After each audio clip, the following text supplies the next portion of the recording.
Nino Spirlì attacca i genitori che hanno presentato ricorso al TAR contro l'ordinanza di chiusura delle scuole e il solito gruppetto, ricorreremo al Consiglio di Stato. L'Agenzia Nazionale del Farmaco colloca la Calabria all'ultimo posto in Italia per la somministrazione dei vaccini, 4.030 vaccinati a fronte di 25.000 flaconi. Corcione, il 100% dei medici, si è detto disponibile. La denuncia dei medici pediatri in Calabria: manca un piano vaccinale, si naviga a vista. Focolai Covid negli ospedali di Vibo e Lamezia Terme, tra medici e infermieri, pazienti dirottati al Pugliese Ciaccio di Catanzaro. Gli operatori del Sant'Anna hanno presidiato i locali dell'ASP di Catanzaro, chiedono che la struttura venga accreditata. Il nostro futuro lavorativo è a rischio. Il fratello di Maria Chindamo esprime perplessità sulle rivelazioni del pentito che ha raccontato l'omicidio dell'imprenditrice. Buonasera dalla redazione del TG10, dunque questione scuola in primo piano con il presidente facente funzioni Nino Spirlì che risponde e attacca i genitori che hanno presentato ricorso al TAR contro l'ordinanza che dispone la chiusura. Dice: è il solito gruppetto, andremo fino in fondo, ricorreremo al Consiglio di Stato. Tuteleremo il diritto alla salute dei nostri ragazzi, così in diretta su Facebook il presidente facente funzioni Spirlì mostra il ricorso presentato al TAR contro l'ordinanza di chiusura delle scuole. Sapete cos'è questo? Bene, ve lo dico io, è il ricorso al TAR avverso la mia ordinanza che tiene chiuse le scuole. I soliti genitori, quelli che dicono che i loro figli e tutti i vostri figli devono andare a scuola e non devono rimanere a casa, non hanno diritto alla didattica a distanza. Questo ricorso al TAR è l'ennesimo ricorso che viene presentato in questa regione contro un'ordinanza che vuole tutelare la salute dei ragazzi, dei loro familiari, che siete voi, che siamo noi. Spirlì non si tira indietro e dice: arriveremo fino all'ultimo grado di giudizio questa volta. Io sono scandalizzato e ciò non di meno sono pronto, e questa volta sarà veramente una lotta, sono pronto a combattere fino all'ultimo secondo. Per cui ho già dato mandato ai legali di occuparsi di questa vicenda, perché è veramente oltraggioso e vergognoso questo braccio di ferro che il solito gruppo di genitori, e guarda caso il solito gruppo di genitori più o meno nutrito rispetto all'altra volta, che si sentono forti anche per una certa loro posizione. Io mi auguro che, come sempre, i magistrati sappiano leggere le carte e si ricordino della scritta che loro stessi espongono sulla parete delle aule di giustizia. La legge è uguale per tutti. Ci sono tante notizie che riguardano i vaccini oggi. Intanto l'AIFA ha approvato anche in Italia l'utilizzo del vaccino Moderna, quindi si potrà procedere alla vaccinazione anche con questo altro antidoto, sempre americano, il primo ad essere sperimentato in quel di Seattle già nel mese di marzo-aprile scorso con la prima inoculazione ad una 44enne, poi è stata estesa naturalmente nelle fasi 2 e 3, quindi un'arma in più con delle peculiarità, stesso sistema RNA, però più facilità per quanto riguarda la conservazione e il trasporto, e naturalmente doppia dose anche in questo caso, e si parte dai 18 anni, quindi una buona notizia. Intanto la stessa AIFA pone la Calabria all'ultimo posto in Italia per la somministrazione dei vaccini, con 4.030 vaccinati su 25.000 flaconi, quindi ci sono più vaccinati di altre regioni, ma in percentuale rispetto ai vaccini che hanno raggiunto la nostra regione la Calabria è indietro rispetto agli altri. Si è parlato del ruolo dei medici, naturalmente adesso sono gli operatori sanitari ad essere vaccinati in particolare. Il presidente dell'Ordine di Cosenza dice il 100% dei medici si è detto disponibile, a scapito di questo, quello che si è detto invece nei giorni scorsi. E poi ci sono notizie che riguardano anche la Calabria, ma ve le racconto dopo il servizio. Altra maglia nera, la Calabria, tra le regioni italiane è ultima per somministrazione dei vaccini, a dirlo l'Agenzia Italiana del Farmaco. Dai dati riportati sul sito, dunque pubblici e aggiornati a questa mattina alle 9:29, dati dai quali si evince che nella nostra regione sono stati somministrati 4.030 dosi sulle 25.630 disponibili, per una percentuale del 15,7%. Tra i vaccinati ci sono 3.771 operatori sanitari e sociosanitari e 259 non sanitari. Il vaccino, lo ricordiamo, è su base volontaria. Hanno aderito in massa o ci sono state, come ha lasciato intendere il commissario Longo, molte defezioni. A Cosenza questa è la situazione. Qualsiasi medico sia stato proposto la vaccinazione l'ha fatta. Abbiamo grande voglia di vaccinarci tutti, di far vaccinare tutti. È l'unica chance che abbiamo verso la libertà e quindi verso una vita normale. Nessuno di noi è contro i vaccini. Quindi lei può dire che il 100% dei medici ha detto di sì al vaccino? Certamente sì, non mi risultano indicazioni contrarie. Ieri il commissario Arcuri ha presentato il piano vaccinale per l'Italia. In Calabria esiste, c'è? Non è ancora operativo nulla qui da noi perché manca la squadra di governo, ci sono buone volontà, sicuramente gli operatori sanitari stanno facendo sforzi enormi. So che per esempio l'azienda ospedaliera ha vaccinato oltre 600 dipendenti, quella di Cosenza, quella di Reggio idem, cioè voglio dire lo sforzo degli operatori è massimo. La capacità esiste, però è chiaro che va coordinata, va spinta, perché siamo nella fase facile, quella cioè degli operatori sanitari, che devono essere ancora però definiti, e poi avremo quella più importante, quella di tutti i cittadini, con le priorità che questo comporterà. I dati dell'Agenzia del Farmaco rivelano inoltre che la fascia di età maggiormente coinvolta in questa fase della vaccinazione è quella tra i 50 e i 59 anni, con 1.171 soggetti. Le dosi somministrate nella fascia 60-69 anni sono state 882, in quella 70-79-27 e una nella fascia 80-89. Se si dovesse procedere così a rilento c'è il rischio di diseguaglianze e illegalità. Io temo in futuro, se non si organizza rapidamente, che potrebbero sorgere problemi di ordine pubblico.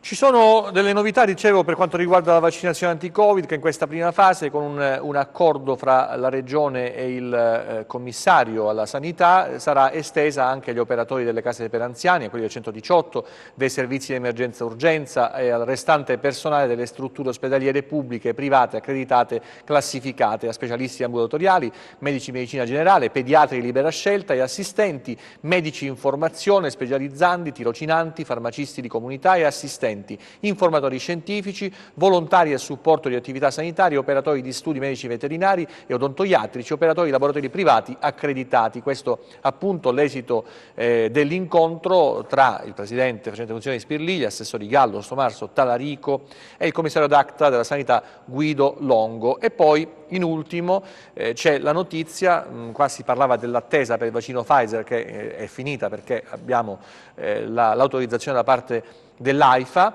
che adesso naturalmente arriveranno altre dosi, 10 milioni di dosi che riguardano il vaccino Moderna nei prossimi mesi, dunque ci sarà la possibilità di arrivare le prossime settimane, scrivono dalla Regione, o all'inizio del prossimo mese all'avvio della vaccinazione degli anziani ultra ottantenni. Quindi passi avanti necessari, visto che non accenna a diminuire il contagio in Calabria. Vedremo poi il grafico con i numeri che riguardano i contagi quotidiani, con un numero di tamponi effettuati che è di molto inferiore a quelli effettuati nelle 24 ore precedenti, e il contagio ancora interessa purtroppo gli ambienti ospedalieri di Vibo e Lamezia, ad esempio, tra medici e infermieri, con i pazienti che vengono dirottati dal Pugliese Ciaccio di Catanzaro. Ma vediamo una mappa del contagio.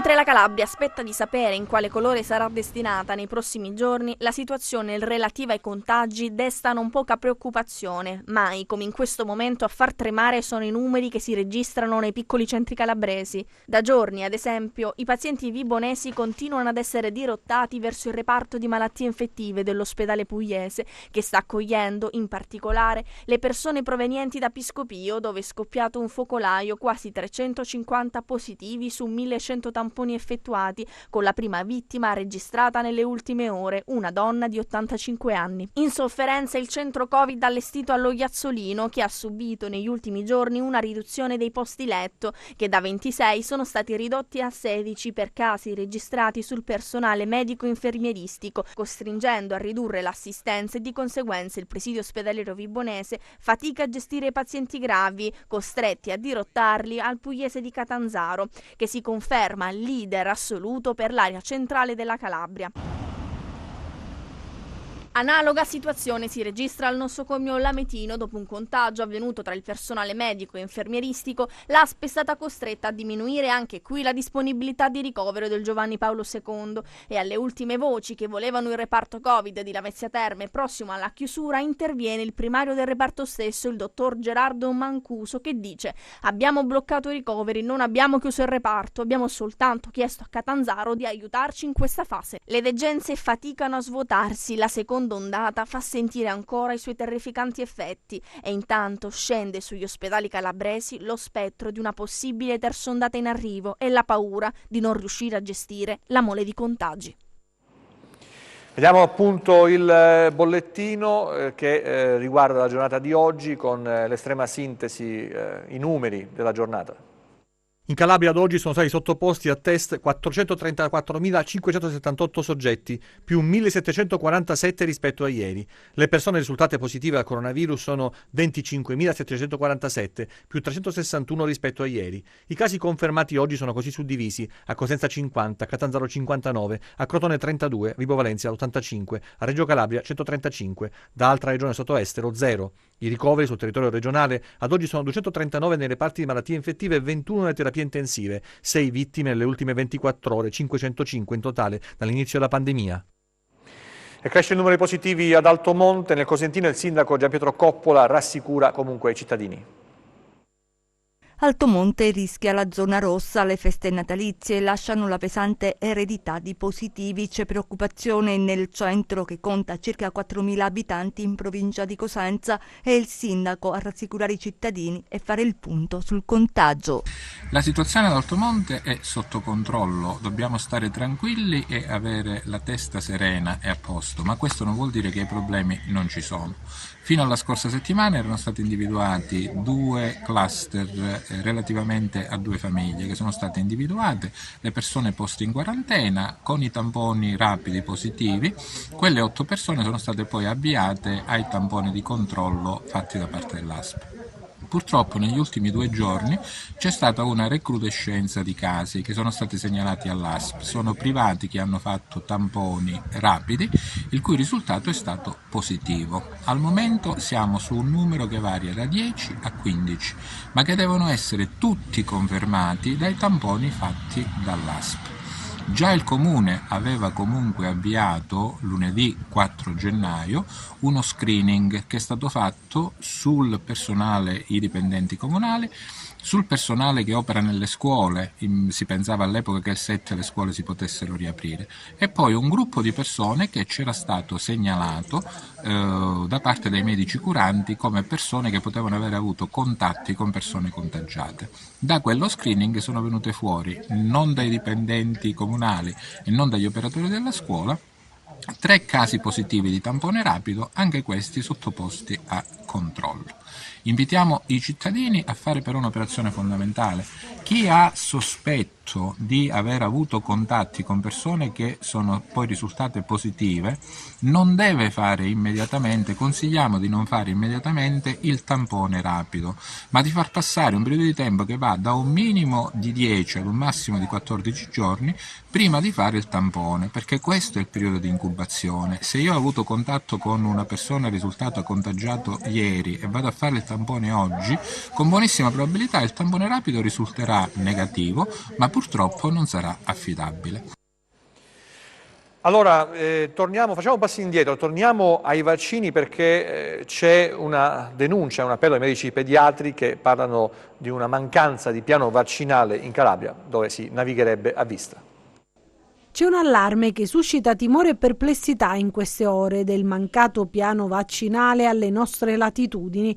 Anche i pediatri calabresi si dicono preoccupati. Se è vero che nelle aziende ospedaliere le vaccinazioni stanno procedendo a sprombattuto, io mi sono vaccinato l'altro ieri, c'è una condizione sul territorio che è a dir poco preoccupante, perché non ci sono in questo momento direttive uniche, c'è un rimpallo di responsabilità tra i dipartimenti di prevenzione e i distretti di chi sia la competenza reale nella gestione della vaccinazione, ma credo che qui di fatto quello che viene fuori è che qui di fatto continuiamo a essere gestiti in maniera assolutamente inadeguata rispetto a quelli che sono i problemi reali della sanità calabrese. Di fatto la situazione della mancanza del piano anti-Covid e adesso la mancanza di un piano di vaccinazione non sono altro che la punta di un iceberg ancora più grande, più maestoso,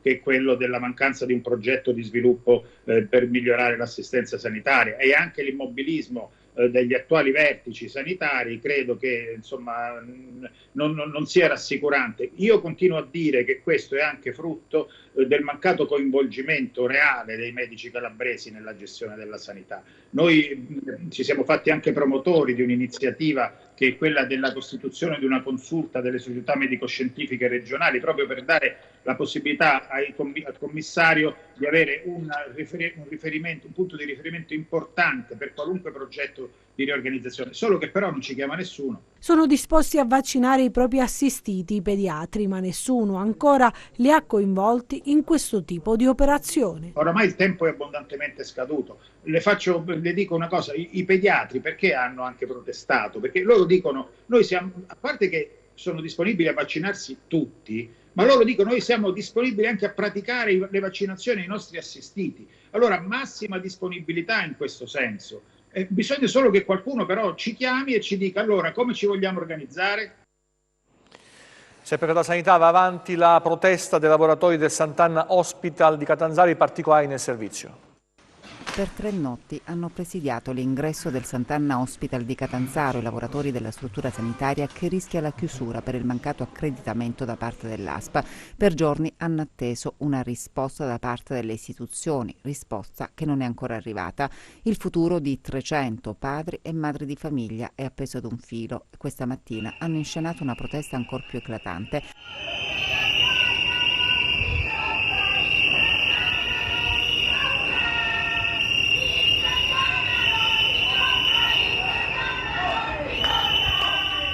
Alcuni lavoratori sono entrati negli uffici dell'azienda sanitaria provinciale, altri invece hanno attuato un sit-in all'esterno della sede dell'ASPA, il presidio organizzato dal sindacato USB. Il Sant'Anna siamo noi si legge su alcuni striscioni, basta con le promesse, dicono. I lavoratori continuano a chiedere azioni concrete da parte delle istituzioni preposte per salvare la clinica, una struttura all'avanguardia nella cura delle malattie cardiovascolari. Fino ad oggi lamentano solo silenzio, a rischio non solo 300 posti di lavoro, ma anche la continuità assistenziale per centinaia di pazienti. Con la chiusura del Sant'Anna, inoltre, ribadiscono, la Calabria perderebbe un'eccellenza nel campo della cardiochirurgia. Dopo alcune ore i lavoratori hanno lasciato gli uffici dell'ASP, ma la mobilitazione continua. La cronaca adesso, la famiglia di Maria Chindamo esprime perplessità dopo le rivelazioni di un pentito che avrebbe svelato le modalità della morte dell'imprenditrice scomparsa nel 2016. Triturata con un trattore e data in pasto ai maiali, così sarebbe morta Maria Chindamo, l'imprenditrice di Laureana Di Borrello, scomparsa all'Inbadi nel 2016. Le rivelazioni del pentito cossidente, la famiglia di Maria però esprime perplessità e il fratello Vincenzo ricostruisce al nostro TG una vicenda complessa. Intorno a Maria ci sono state una serie, secondo me, di convergenze, di ostilità Maria ha deciso aveva annunciato di volersi separare dal marito per optare per un'altra via della sua vita sentimentale. Maria aveva lasciato lo studio commerciale per optare per un'altra situazione lavorativa. Questa dell'interesse sui terreni è possibile che ci sia stata insieme alle altre, però contro Maria, contro le scelte libere di Maria, innanzitutto c'è stata un'ostilità familiare. La famiglia del marito, che agli atti ci risulta che ha addebitato a Maria l'insano gesto del suicidio del marito, che non reggendo all'annuncio della separazione dato da Maria si è tolto la vita con un colpo di pistola, e da lì sono successi tanti problemi. Maria si è dovuta allontanare dall'ambiente in cui viveva, si è trasferita da Rosarno a Laureana e si è occupata della sua azienda agricola che si trova all'Imbadi. Questa azienda agricola era stata creata da Maria e da suo marito in dei terreni che in origine erano del marito, della famiglia del marito. Forse questo potrebbe aver dato fastidio? Non lo so, aspettiamo delle risposte di verità dalla Procura di Catanzaro, dalla DDA, che in questo momento sta indagando. I collaboratori di giustizia, abbiamo 2 collaboratori di giustizia che hanno espresso pareri sulla vicenda, uno di Limbadi, Emanuele Mancuso, e questo pentito Cossidente. C'è da verificare, sicuramente il pool di Gratteri saprà come verificare le notizie che sono state date. Certamente ci sono tante cose insieme alle rivelazioni dei pentiti che vanno verificate sulle indagini innanzitutto già fatte, dove potrebbero esserci dei buchi da colmare, e sulla veridicità delle rivelazioni dei pentiti. Inchiesta sui presunti brogli alle elezioni comunali di Reggio Calabria, il consigliere Castorina resta ai domiciliari. Sentiamo. Antonino Castorina, il capogruppo in Consiglio Comunale del PD a Reggio Calabria, agli arresti domiciliari dopo l'inchiesta sui presunti brogli elettorali alle amministrative del settembre scorso, non ha ottenuto dal Tribunale della Libertà il risultato sperato. L'esponente politico resta in stato di detenzione. I giudici del riesame hanno ritenuto che le esigenze cautelari permangano. Ricordiamo che Castorina venne arrestato e mandato appunto ai domiciliari il 14 dicembre scorso, dopo che la Procura di Reggio Calabria e la Digos rilevarono che in alcuni seggi risultavano aver votato elettori che per ragioni di età non si erano nemmeno recati a votare. Addirittura risultavano aver votato persone che erano decedute da qualche anno. Uomini della Digos avevano scoperto collaboratori di Castorina con duplicati di tessere elettorali. Da lì il sospetto e poi l'avvio dell'indagine che vede molti indagati. Dopo pochi giorni all'interrogatorio di garanzia Castorina si presentò puntuale ma si avvalse della facoltà di non rispondere, ovviamente riservandosi di sottoporsi alle domande del GIP appena avesse avuto tutta la documentazione relativa alla sua posizione. Nel frattempo il ricorso al TDL che ha confermato l'ordinanza del GIP. Non c'è necessità di rimandare le elezioni provinciali a causa del Covid, dice Franco Iacucci, sentiamolo. Rinviare causa pandemia le elezioni per la designazione del presidente della provincia di Cosenza è quanto chiedono i gruppi consiliari del centrodestra in seno alla provincia Abruzia. Il presidente Iacucci ha fissato per il 7 febbraio l'appuntamento elettorale, ma chiediamo, dicono, di ripensare alla sua decisione. Iacucci invece sentite cosa risponde. Io confermo, perché non è cambiato niente da quando io ho indetto le elezioni. Io voglio ricordare che le elezioni della provincia, loro fanno una analogia con le elezioni della regione. Le elezioni regionali, come voi sapete, come devono sapere i cittadini, votano tutti i cittadini aventi diritto al voto, superiore a 18 anni. Nelle elezioni provinciali la base elettorale di chi ha diritto al voto sono solo i consiglieri comunali, che per la provincia di Cosenza, per tutta la provincia, sono intorno a 1500.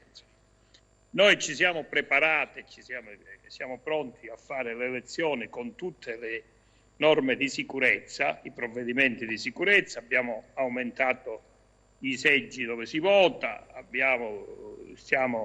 garantiamo il distanziamento, ecco, lo facciamo con tutte le precauzioni che sono necessarie e dovute. Quindi io mi auguro che la situazione non peggiori a livello di pandemia. Io credo che le elezioni provinciali, come è successo a Reggio, io voglio ricordare che a Reggio Calabria si vota il 24 gennaio, sono state già presentate le liste, quindi si voterà, e quindi io credo che risponderò cortesemente agli amici che mi hanno sollecitato su questo, però io non vedo la necessità di rinviare le elezioni. Io su questo mi sono confrontato anche con il governo, diciamo così, e anche loro mi dicono che per quanto riguarda le elezioni di secondo livello, come sono quelle della provincia, ecco, con le dovute precauzioni si può anche pensare di farle. Non voglio approfittare della legge che mi consente di stare oltre la data di scadenza del mio mandato. Io ho fatto 4 anni alla provincia e voglio essere giudicato dai consiglieri comunali, dai sindaci e dai territori per capire se ho lavorato bene o non ho lavorato bene, insomma. Quindi io chiederò ancora fiducia per un altro mandato al Presidente della provincia. Il Crotone prepara la sfida con il Verona, mentre Mauro Balata viene confermato presidente della Lega di Serie B. E adesso vediamo la rubrica che riguarda il calciomercato con i movimenti delle squadre calabresi. Attilio Malena.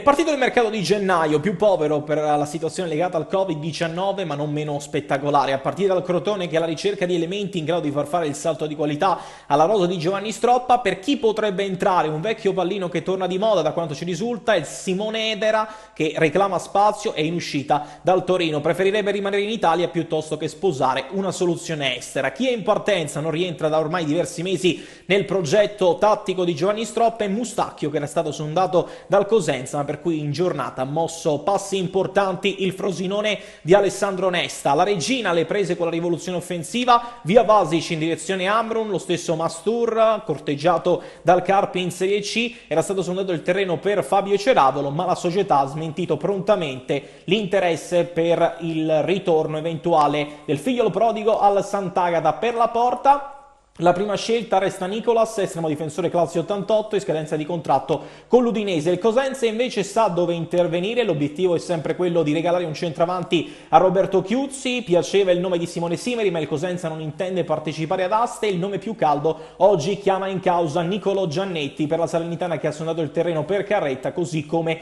la Cremonese. In Serie C invece il Catanzaro ha ceduto ufficialmente Riggio al Monopoli e si avvicina sempre di più allo svincolato Porcino, tra l'altro altro ex regina cercato dalle Aquile allenate da Mister Calabro.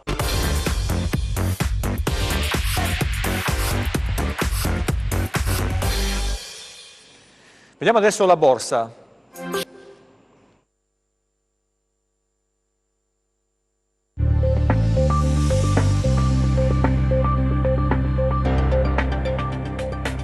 Chiudono sopra la parità le principali borse europee, sostenute anche dall'andamento positivo di Wall Street. Nonostante i tumulti di ieri a Capitol Hill e dopo la vittoria di Biden, gli operatori guardano con ottimismo alla prospettiva di nuovi stimoli e alla campagna di vaccinazioni che dovrebbe attenuare l'impatto della pandemia e sostenere la ripresa economica. La Casa Bianca ha poi rilasciato una dichiarazione nella quale Donald Trump ha promesso una transizione ordinaria dei poteri sul fronte macroeconomico. Le richieste settimanali di disoccupazione si sono attestate a 787.000 unità. L'indice ISM Servizi ha accelerato inaspettatamente a 57,2 punti a dicembre, mentre in Europa spicca il dato oltre le attese sugli ordini di fabbrica in Germania a più 2,3% mensile e a più 6,3% annuo. Sono stati diffusi anche i numeri preliminari di dicembre sull'inflazione Italia a più 0,3% mese su mese e meno 0,1% anno su anno,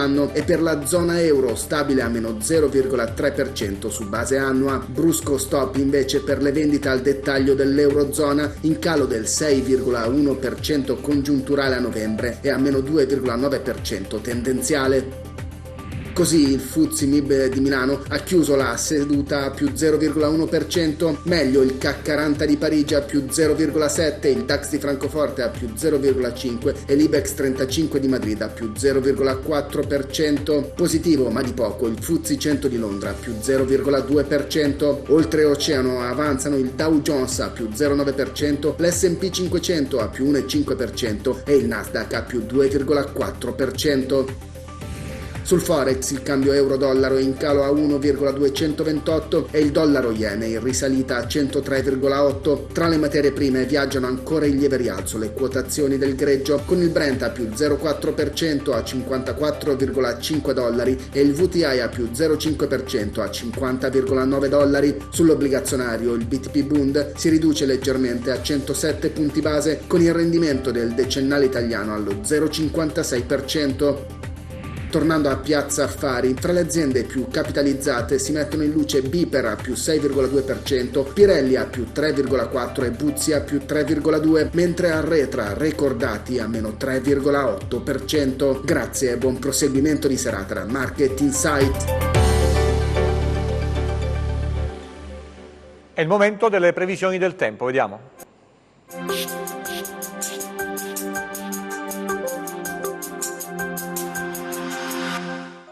Ben ritrovati da Meteo in Calabria. Domani e dopodomani il tempo sulla nostra regione sarà caratterizzato ancora da passaggi di nubi sparse con piogge che si limiteranno ad interessare solo il Cosentino in un contesto di temperature che andranno gradualmente ad aumentare. Domani al mattino poco nuvoloso ovunque, poi dal primo pomeriggio aumento della nuvolosità su quasi tutto il territorio regionale, con piogge che interesseranno le province di Cosenza e l'Alto Crotonese. Temperature in ulteriore rialzo soprattutto nei valori minimi.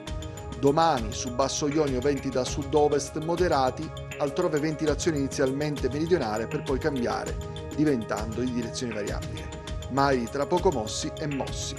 Per ulteriori approfondimenti vi rimando al sito www.meteoincalabria.com e alla nostra pagina Facebook Meteo in Calabria. TG che finisce qui, ci vediamo nelle prossime edizioni, grazie per la vostra attenzione, arrivederci e ancora una buona serata.